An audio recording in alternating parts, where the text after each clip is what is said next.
राहुल गांधी ने जिस तरीके से बोल दिया कि मोदी जी को सरेंडर करने की आदत है, ट्रम्प राहुल गांधी को सीरियसली लेते हो क्या यार? और आज पाकिस्तान पैरों में आ गया, हाथ जोड़ के पड़ गया, माई बाप माफ कर दो, छोड़ दो, गलती होगी। हमारे देश में युवा कौन होता है? 25 से 30 साल तक, लेकिन वो 52 साल के हैं, अभी तक वो युवा नेता हैं। ये पाकिस्तान के सामने बार बार झुकते हुए नजर आते हैं। ट्रम्प के कहने पे इस तरीके कहाँ झुक रहे हैं? 26/11 हुआ था ना, क्या किया? पाकिस्तान से युद्ध हुए, 2 टुकड़े कर दिए। पीओ के कौन लिया आपने? क्यों शर्मा के थी क्या? चाहती हूँ कि गांधी परिवार को राहुल गांधी के अलावा कोई दिखता ही नहीं, उसे ही रीलॉन्च करते थे। हिंदुस्तान एक ऐसा मुल्क है जहाँ पर आतंकी पैदा नहीं होते। भारत जोड़ो यात्रा निकाली थी, उसमें भी भारत तो पहले ही जुड़ा हुआ है। वो जोड़ क्या रहे थे मुझे आज तक नहीं समझ आया। सर क्या कहेंगे, राहुल गांधी ने जिस तरीके से बोल दिया कि मोदी जी को सरेंडर करने की आदत है, ट्रम्प ने खुद बोला है कि 11 बार मैंने मोदी जी को सरेंडर करवा दिया, इस बयान को लेकर काफी चर्चा बनी हुई है, आप भी डिबेट कर चुके होंगे, तो क्या कहना चाहेंगे? इस बयान को लेकर काफी चर्चा चल रही है। इस बयान को जिसने कहा, जो लिखा है, उस देश के संस्कार और देश की संस्कृति और अपने पूर्वजों का तो वो विचारधारा लेकर चलता ही नहीं है। मैं इस बयान की निंदा करता हूँ और मैं अपील करता हूँ सब राजनेताओं से कि प्रधानमंत्री देश के प्रधानमंत्री हैं, भाजपा के नहीं है। मोदी जी हम सबके सेवक हैं, हिंदू मुस्लिम सिख ईसाई कोई भी हो उनके लिए एक समान है, क्योंकि वो देश के प्रधान सेवक हैं। और मोदी जी कलयुगी अवतार हैं और मोदी जी सच के हिंदुत्व के ध्वज वाहक हैं, इस माँ भारती के रक्षक हैं और हमारे प्रधान सेवक हैं। उनके लिए ऐसे शब्द बोलना इस देश को शर्मसार करता है, इस देश की संस्कृति को शर्मसार करता है, हिंदुओं की भावनाओं को ठेस पहुंचाता है, इस माँ भारती के आचरण को भी धूमिल करता है। ऐसे संस्कार वाले लोग इस देश में की राजनीतिक पटल पर या राजनीति में ज़रूरत नहीं है। राष्ट्रपिता महात्मा गांधी का नाम चुराने से कोई गांधी नहीं बन सकता। राष्ट्रपिता महात्मा गांधी के नाम चुराने से कोई गांधी नहीं बन सकता, क्योंकि महात्मा गांधी जी ने इस देश को अपना तप देकर, अपना बलिदान देकर, अपने जीवन देकर आज़ाद कराया। आज हम सब आज़ाद खड़े हुए हैं। दुनिया में हिंदुस्तान एक ऐसा मुल्क है जहाँ पर तपस्वी, ऋषि, मुनि, वीरांगनाएं, योद्धाएं पैदा होते हैं, आतंकी पैदा नहीं होते। यहाँ पर आतंकी पैदा नहीं होते। हाँ, जयचंद हो सकते हैं, मीर जाफर हो सकते हैं। राहुल गांधी को सीरियसली लेते हो क्या यार? वो तो कभी भी नेता है, सीरियसली क्यों नहीं लेंगे उनको? अरे हम नहीं लेते, कोई भी नहीं लेता। भारतवर्ष में रहने वाले लोग सीरियसली नहीं लेते उन्हें। आप भी लेना बंद कर दीजिए, क्योंकि विपक्ष के नेता की भूमिका भी वो नहीं निभा पा रहे ना। वो जो पीएम बनने का सपना था उनकी माँ ने देखा, वो पूरा हो पाया। 5-6 बार उन्हें रीलॉन्च कर दिया कितनी बार, लेकिन उनका फिर भी कुछ नहीं हो पाया। पार्टी के नेता उनको आने वाला प्रधानमंत्री बनाना चाहते हैं। ये तो आज तक हमारे देश में युवा कौन होता है? 25 से 30 साल तक, लेकिन वो 52 साल के हैं, अभी तक वो युवा नेता हैं। युवा नेता की पहले तो उन्हें डेफिनेशन ही नहीं पता, उसके बाद अगर वो विपक्ष में है तो विपक्ष का रोल भी नहीं निभा पा रहे हैं। अगर जो हमारे प्रधानमंत्री के ऊपर टिप्पणी करते हैं, प्रधानमंत्री ने कभी भी, हमारे जो मोदी जी हैं, उन्होंने कभी ये नहीं कहा कि सारा देश हिंदुओं का है या सारा देश में जो भी काम होगा वो हिंदुओं के लिए। उन्होंने हर जाति को, जो भी हमारे देश में है, इसीलिए भारत को एक अखंड भारत और एक अच्छा भारत इसलिए कहा जाता है क्योंकि हमारे यहाँ मल्टीपल इसको धर्म को मानने वाले और त्योहारों को मनाने वाले। उन्होंने कभी आज तक आपने देखा है कि कभी जो आपके यहाँ ये आयुष्मान योजना चली, उन्होंने गिन के दी कि आप हिंदू हो आपको देना, नहीं। उसमें सबसे ज़्यादा अवेल करने वाले मोमडन हैं, उन्होंने कभी नहीं कहा। आज उन्होंने घर बांटे, उसमें कभी एक ये लाइन नहीं ऐड करी कि आप हिंदू हैं तो हिंदू को मिलेगा, नहीं। लेकिन उन्होंने महिला को भी सशक्त करा। मैं आ रही हूँ उसी वर्ड पे, बरखा जी। तो उसके अलावा अगर आप देखेंगे तो जो भी काम हो रहा है वो 140 करोड़ जनता के लिए हो रहा है, ना हिंदू, ना क्रिश्चियन, ना मुसलमान। लेकिन हमारा जो ये विपक्ष है, जो एक पर्टिकुलर सेकुलर लोग हैं, वो इसलिए खतरे में हैं क्योंकि आज उनकी जो एक कड़वी राजनीति है, फूट डालो राज करो, जो अंग्रेजों का भाषण था, वो आप चल नहीं पा रहा है। गांधी परिवार को राहुल गांधी के अलावा कोई दिखता ही नहीं, उसे ही रीलॉन्च करते थे।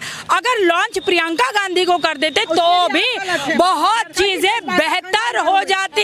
लेकिन महिलाओं की बातें करने वाली ये पार्टी जो कांग्रेस की है, जो कह रही थी कि कि हम रिजर्वेशन लाना चाहते हैं, वो अपनी पार्टी में भी प्रियंका गांधी को कहीं उसका नाम भी नहीं ला रही। मैं तो इस बात का बता रही हूँ कि ये झूठ है, झूठ है। नहीं, देखिए, जो प्रियंका गांधी की बात बरखा जी बात कर रही हैं, जो आज का उनका एजेंडा है, उनका शुरू से था। आप अपनी एक फैमिली को पर्टिकुलर करो। उन्होंने प्रियंका को क्या करा, केवल फेस यूज करा कि इंदिरा की तरह लगते हैं, लेकिन उन्होंने राजकुमार किसे बनाया, राहुल गांधी को। लेकिन दोनों को राजनीति नहीं आती, क्योंकि राजनीति आने के लिए थोड़ा सा लोगों से मिलना, खाली पदयात्रा कर देना इलेक्शन के समय में, ये जनता से जुड़ना नहीं होता, क्योंकि कभी आपने जनता को देखा ही नहीं जमीन से। तो इसलिए वो बात भी गलत है। और रही प्रियंका जी का खुद का, जब उन्हें लखनऊ से सीट मिली, उन्होंने नारा दिया, बेटी हूँ, बेटियों को आगे करूंगी, लड़कियों लड़ सकती हूँ। और उसके बाद उन्होंने लड़कियों को भी कहा कि मैं जीती तो लड़कियों को स्कूटी दूंगी। तो उसके बाद भी लड़कियों ने जवाब दिया, हमें भीख नहीं चाहिए, हमें रोजगार चाहिए, एजुकेशन चाहिए। तब कहाँ गई वो? इसलिए लड़कियां हो चाहे लड़के हो, आज के समय में हमारे यहाँ दोनों इक्वल हैं। आज इस सरकार में, इस सरकार ने जो भी दिया। सर, सवाल ये भी है कि क्यों बार बार आखिर जब राहुल गांधी लोगों के बीच में जाते हैं, लोगों से संवाद करते हैं, बातचीत करते हैं, तो मोदी जी का नाम सामने लाके खड़ा कर देते, चाहे उनके खिलाफ कोई भी टिप्पणी करनी हो। यही उन्होंने कल भी किया। मैं बिल्कुल ठीक कहा आपने। मोदी जी ने कांग्रेस की और विपक्ष की दुकानदारी शटर बंद कर दिया और ताला फंस गया समुद्र में। अब तो परेशान रहेंगे, चाबी नहीं मिल रही उनको, क्योंकि जो देश की जनता है वो जान चुकी है कि इन्होंने देश को बांटा, हिंदू मुस्लिम को मरवाया। कितने युद्ध हुए, पाकिस्तान से युद्ध हुए, 2 टुकड़े कर दिए। पीओ के क्यों नहीं लिया आपने? क्यों शर्म आ गई थी क्या? आज बोलते हो कि पीओ के लो अमित शाह जी, तुम्हारी दादी जी ने, तुम्हारे नाना जी ने बंटवारा किया और तुम्हारी दादी जी ने युद्ध किया पाकिस्तान से, 2 हिस्से कर दिए। पीओ को क्यों छोड़ दिया? क्यों दान में दे दिया? क्या मोहब्बत है पाकिस्तान से? तो इनकी राजनीति अब खत्म हो गई है। सिखों को मनवाने वाली पार्टी 1984 में। राहुल गांधी लगातार आवाज उठा रहे हैं, कह रहे हैं मोदी जी तो हिंदुत्व वाली राजनीति कर रहे हैं, मुस्लिम और जो लोग हैं, जो अदर धर्म के, वो पीछे छूटते जा रहे हैं, उनके लिए कुछ हो ही नहीं रहा है। मैडम जी 70 वर्ष कांग्रेस ने मुसलमान गुमराह किया, गुमराह कर वोट लेते रहे। अब मुसलमान की पढ़ लिख के आँख खुल गई है, ये कौन दुश्मन है, कौन दोस्त है। जिसने शौचालय दिए, जिसने उज्ज्वला योजना दी, जिसने सम्मान दी, जिसने किसान सम्मान दी थी, जिसने सब कुछ दिया घर बैठे बैठे, जिसने मदरसों में जो कुरान पढ़ते थे, जो हदीस पढ़ते थे, आज कंप्यूटर लगा दिया है। तो हमारा तो रहनुमाई वो है, पहले 2 IPS बनते थे, आज 55-50 IPS बनते एक साल के अंदर। तो हमारे समाज तरक्की कर रहा है ना। तो जो ठगा था वो चले गए, जो देगा वो हम उसके साथ खड़े हुए हैं। और आज मोदी जैसा नेतृत्व देश में नहीं है, दुनिया में नहीं है। तो दुनिया में भारतीयों का नाम आज बड़े गर्व से लिया जाता है। जब यूक्रेन युद्ध होता है तो रसिया से तेल मंगाया था, सबने मना किया था। अमेरिका ने कहा था तेल नहीं लोगे। हिंदुस्तान के प्रधान सचिव ने कह दिया था मेरी मर्जी, मैं किससे व्यापार करूं। ये ताकत है हिंदुस्तान की। तो हिंदुस्तान की ताकत दुनिया में बड़ी है आज। जब यूक्रेन युद्ध होता है तो तिरंगा लेकर हमारे नागरिक निकलते हैं, ये सम्मान की बात है। आज पाकिस्तान केवल मात्र 4 घंटे में घुटनों में आ गया, 4 घंटे में पैरों में आ गया, हाथ जोड़ कर पड़ गया, माई बाप माफ कर दो, छोड़ दो, गलती होगी भूल जाओ। तो ऐसा प्रधान सेवक आज देश की ताकत बड़ी है। मुसलमान हमारा मसीहा है। जो कांग्रेस पार्टी के नेता थे राहुल गांधी, तो यही सब लोग कह रहे थे कि देखिए कैसे 1971 में भी देखने को मिला कि जो हमारी इंदिरा गांधी, उन्होंने किस तरीके से पाकिस्तान को मुंह तोड़ जवाब दिया, 2 टुकड़े कर दिए। आज मोदी जी पाकिस्तान के सामने बार बार झुकते हुए नजर आते हैं। ट्रंप के कहने पे कहाँ झुक रहे हैं? 26/11 हुआ था ना, क्या किया? उसको जेल में बैठाकर मलाई खिलाई थी ना, उसको बिरयानी खिलाई थी कसाब को। किसी को मारा जाके? आप 71 में हुआ, 65 हुआ, जो पीओ के जो आज विवादित पीओ के क्यों नहीं लिया? आपके हाथ में था, आपकी ताकत में था। आपने 92,000 सैनिक छोड़ दिए और पीओ को नहीं लिया। ये आपकी गंदी सोच थी, आपकी दृढ़ इच्छा थी कि पाकिस्तान हमारा भाई है, हम वहाँ बिरयानी खाने जाएंगे। ये सोच वाले लोग हैं। हम अब नकार दिया है देश ने। हम ये भी कह रहे हैं कि राहुल गांधी ने कहा कि अगर ट्रंप ने कहा है कि 11 बार सरेंडर करवा दिए, तो मोदी जी ने अपने बचाव में आके कुछ कहा नहीं। इसका मतलब कहीं ना कहीं किया है। देखिए, उनके पास कोई अपने खुद के सवाल होते हैं, खुद ही जवाब दे लेते हैं। उनका कोई होमवर्क करने वाला नहीं है, उनका कोई रीलॉन्च बस करवाने वाले लोग हैं। गांधी परिवार के Rahul Gandhi ji born with a silver spoon, बस उनकी इतनी काबिलियत है कि वो गांधी परिवार में पैदा हो गए थे। बाकी उनको राजनीति से कोई समझ नहीं है, ना उनको किसी भी प्रकार की किसी भी समझ होगी। चाहे वो कोई यात्रा भी निकालते हैं ना, तो यात्रा में भी इतनी खामियां होती हैं जो इलेक्शन के पास निकालते हैं, वो भी उनकी सेट नहीं बैठ पाती।